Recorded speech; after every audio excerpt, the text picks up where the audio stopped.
வீட்டில் விஜயா வேற கண்டபடி திட்டிகிட்டு இருக்காங்க இங்கே முத்துவையும் மீனாவையும் தனக்கு செஞ்ச துரோகத்துக்காக. ஆனால் அண்ணாமலை இங்கே முத்து மீனாவுக்கு தான் சப்போர்ட் பண்ணவும் செய்ய அதுக்கு மனோஜ் வந்துட்டு முத்து மீனா கிட்டே கேள்வி கேட்குறாங்க. தேவையில்லாமல் அம்மா விஷயத்தில் நீங்கள் எதுக்காக தலையிடுறீங்க? அம்மா ஏதோ பண்ணிட்டு போகிறாங்க அப்படின்னு சொல்ல அதே எப்படி விட முடியும்? அம்மா உண்மையிலே நல்லது பண்ணியிருந்தாங்கன்னா நாங்களே அவங்களுக்கு டாக்டர் பட்டம் கிடைக்கிறதுக்கு சந்தோஷப்பட்டிருப்போம். ஏன் அவங்களுக்காக கூட நின்று பேசியிருப்போம். ஆனால் அவங்க பண்ணுறது எல்லாமே இங்கே பொய்யா நடிக்கிறாங்க. பொய்யா நடிக்கிறவங்களுக்கெல்லாம் இந்த மாதிரி டாக்டர் பட்டம் கிடைக்கக்கூடாது இல்லையாப்பா? நான் உண்மையை தானப்பா சொன்னேன், நான் கரெக்டாக தானப்பா செஞ்சுருக்கேன் அப்படின்னு முத்து கேட்க, நீ கரெக்டாக தான் முத்து பண்ணியிருக்க. இங்கே பாரு விஜயா, திரும்ப திரும்ப பிரச்சனையை விலை கொடுத்து வாங்கிக்கிட்டு இருக்க. ஏற்கனவே நாட்டியாலயில் இந்த பிரச்சனை பார்த்தா தான் திரும்ப டாக்டர் பட்டம் வாங்கணும்னு இந்த மாதிரியான ஒரு விஷயத்த பண்ணிட்டு இருக்கே. தொடர்ந்து உன்னால் இது போல் செய்ய முடியுமா? நடிக்கிறது எத்தனை நாளைக்கு உன்னால் நடிக்க முடியும்? உண்மையாக இருந்தால் மட்டும்தான் இதை மாதிரி தொடர்ந்து உன்னால் செய்யவும் முடியும்.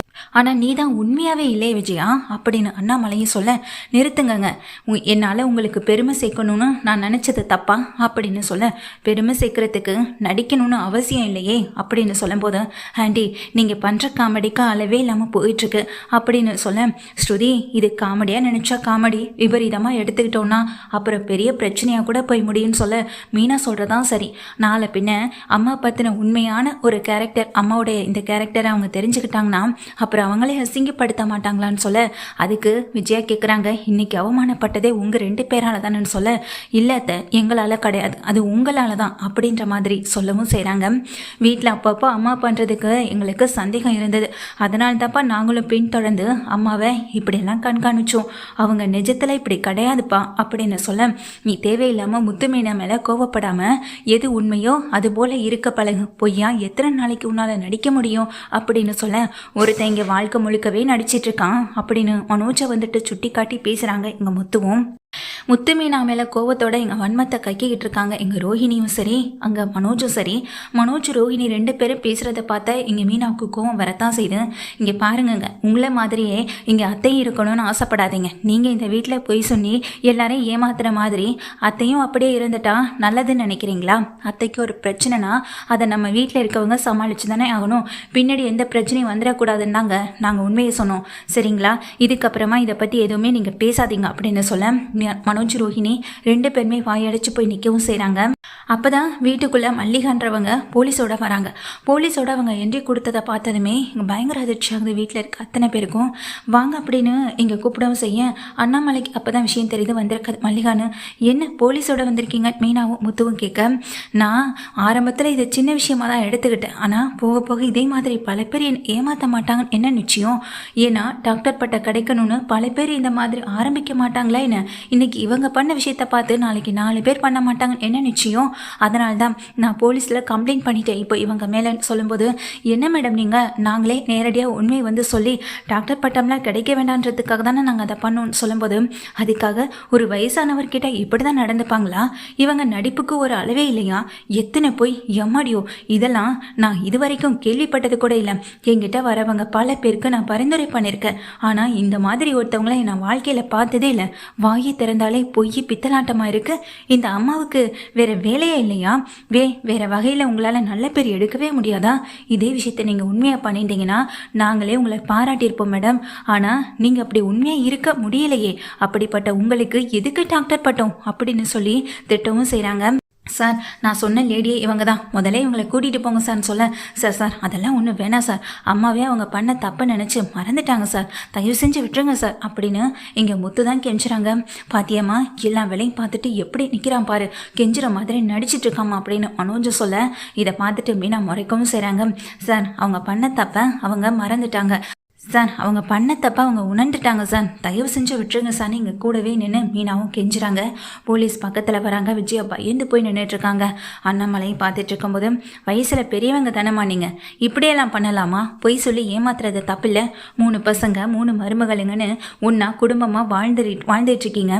உங்களை பார்த்து தானே உங்களுக்கு கீழே இருக்கவங்க பசங்களையும் கற்றுப்பாங்க அப்படின்னு சொல்ல, அது என்னமோ உண்மைதான் சார் அப்படின்னு முத்து மனோஜை பார்த்து சொல்கிறாங்க. பொய் பித்தலாட்டோன்றது இங்கே மனோஜுக்கும் அம்மாவுக்கும் மட்டும்தான் நல்லாவே வருது அப்படின்ற மாதிரி பார்த்துட்டு சொல்லிட்டு இருக்கும்போது போலீஸ் வந்துட்டு நான் இப்போ உங்கள் பசங்களுக்காக மட்டும்தான் விட்டுட்டு போகிறேன் அப்படின்னு சொல்ல, அதனால் இங்கே மல்லிகாவுமே அதை தான் சொல்கிறாங்க, உங்கள் முகத்துக்காக தான். ஏன்னா பெத்த அம்மாவாக இருந்தாலும் அவங்களுக்கு அவங்க சரினா சரியாக இருக்கணும், தப்புனா அது தப்புன்னு எடுத்து வந்து சொன்னீங்கல்ல, அந்த ஒரு காரணத்துக்காக வேணா விட்டுட்டு போகிறேன். இதுக்கப்புறம் இதே மாதிரி ஏதாவது செஞ்சாங்கன்னா அப்புறம் நான் யாருக்காவும் பார்த்துட்டு சும்மா இருக்க மாட்டேன்னு மல்லிகாவும் திட்டிட்டு அங்கேருந்து கிளம்பி போக, போலீஸுமே வந்துட்டு வான் பண்ணிட்டு தான் போகிறாங்க. இதுதான் கடைசி, இதுக்கப்புறம் எந்த பிரச்சனையாக இருந்தாலும் நானும் விட்டுட்டு இருக்க மாட்டேன்னு போலீஸும் திட்டிட்டு போக, இங்கே மனோஜும் ரோஹிணியும் போதுமா முத்துவும் மீனாவுக்கும் இப்போ உங்கள் 2 பேருக்கும் சந்தோஷமா, ஆண்டியை ஜெயிலுக்கு வரைக்கும் தள்ளணும்னு உள்ளே நினச்சிட்டீங்க அப்படின்னு சொல்ல, ஏய் ஏண்டா நீ ஜெயிலுக்கு போனது பத்தாதுன்னு இப்போ கூடவே அம்மாவையும் அனுப்பிடலாம் நினச்சிட்டு இருக்கியா அப்படின்னு சொல்ல, இதை கேட்டுக்கிட்டு இருக்க மீனாவுக்கு கோபம் வருது.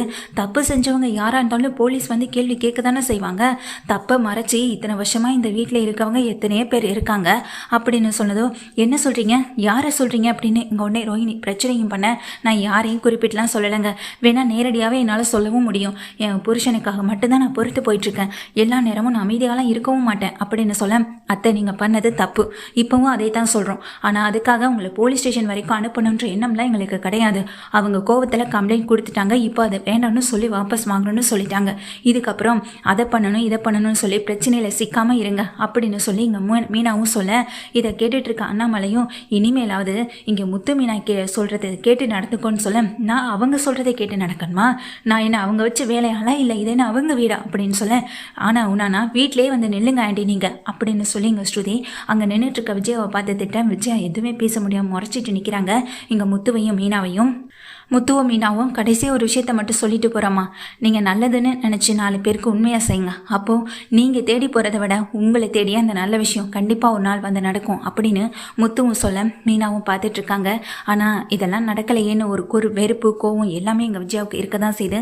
கடைசியாக எல்லாருமே அந்த பக்கம் போனதுக்கு பிறகு மீனா சொல்கிறாங்க, அத்தை இப்போது போலீஸ் வந்து உங்களை பிடிச்சிட்டு போகுது அப்படின்னு தெரிஞ்சதுமே அவர் எவ்வளோ துடிச்சு போய் உங்களுக்காக அவர் கெஞ்சினார், நீங்கள் அந்த தப்பை இனிமேல் பண்ண மாட்டீங்கன்னு சொல்லி கெஞ்சினார். ஆனால் அன்னைக்கு என் புருஷன் தப்பே பண்ணலை, தப்பே பண்ணாத உங்கள் பிள்ளைக்காக நீங்கள் ஒரு செகண்ட் கூட நிற்க கூட இல்லை, ஒரு நிமிஷம் கூட அவரை பற்றி யோசிக்கலை, அவர் தான் தப்பு பண்ணியிருப்பாருன்னு நீங்கள் ரொம்ப அடித்தளமாக நம்பி தானே அவர் ஸ்டேஷன் வரைக்கும் அனுப்பி விட்டீங்க, சிறுவர் சீர்திருத்த பள்ளிக்கும் நீங்கள் அனுப்புனீங்க, தப்பே பண்ணியிருந்தாலும் நீங்கள் பெத்த பையன் அவருக்காக ஒரு வார்த்தை பேசியிருந்திருக்கலாம், ஆனால் தப்பே பண்ணலைனாலும் அவரை நீங்கள் ஜெயிலுக்கு அனுப்புனீங்கல்ல, அது நீங்கள் செஞ்ச மிகப்பெரிய பாவம் தான், இதை இன்னைக்குன்னு இல்லை எங்கே போனாலுமே உங்களால் துடைக்கவே முடியாது, அதையும் தாண்டி அவர் மேலே நீங்கள் இப்போ வரைக்கும் வெறுப்பாக இருக்கீங்க, சொல்லப்போனால் உங்கள் மேலே வெறுப்பாக இருக்க வேண்டியதான் அவர் தான், ஆனால் அவர் இப்போ வரைக்கும் உங்கள் மேலே பாசத்தை மட்டும்தான் காட்டிகிட்டு இருக்காரு, அன்னைக்கு நடந்த விஷயம் தெரியாமல் நீங்கள் பண்ணீங்க, ஆனால் இன்னைக்கு உங்களுக்கு ஒரு பிரச்சனை வரும்போது ஓடி வந்து நிற்கிறது இங்கே இவர் தான்.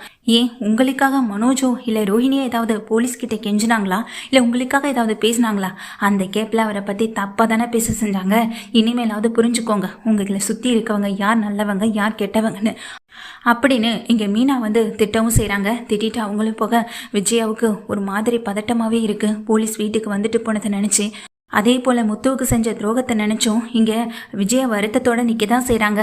அந்த வருத்தத்தோடைய ரூம்குள்ளே போகிறாங்க. அண்ணாமலையும் அதே விஷயத்தை பற்றி தான் பேசுகிறாங்க. அண்ணாமலையும் மீனாவும் ஒரே விஷயத்தை பற்றி பேசுகிறத கேட்டு இங்கே விஜயாவுக்கு இன்னும் கொஞ்சம் கஷ்டத்தை கொடுத்தாலும், ஒரு பக்கம் போலீஸ் வந்துட்டு இவனால தான் வந்தது அப்படின்னு நினச்சிட்டு இருக்க, அப்போ அதை வந்துட்டு அண்ணாமலைக்கிட்டே சொல்கிறாங்க, போலீஸும் இவனால தான் வந்தது, இவனே கடைசியில் என்னை காப்பாற்றினான்னு நல்ல பேருமா அப்படின்னு சொல்லி இங்கே விஜயா கோவத்தோட கேட்குறாங்க.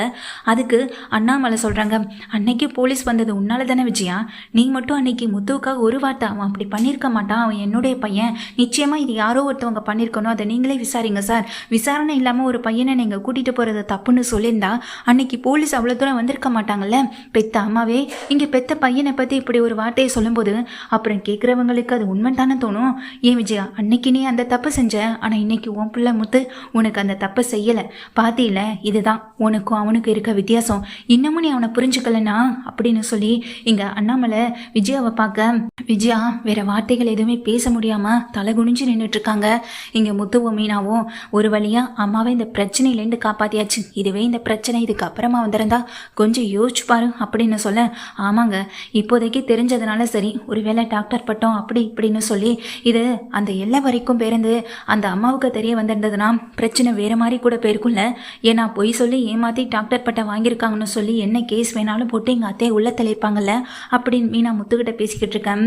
வெளியே வந்த விஜயா முத்துவும் மீனா பேசுறதை கேட்டு இன்னும் அதிர்ச்சி ஆகுறாங்க. சொல்லப்போனால் முத்து நம்மளை காப்பாற்றிருக்கானா அப்படின்ற மாதிரி இங்கே விஜய் யோசிக்கவும் ஆரம்பிக்கிறாங்க.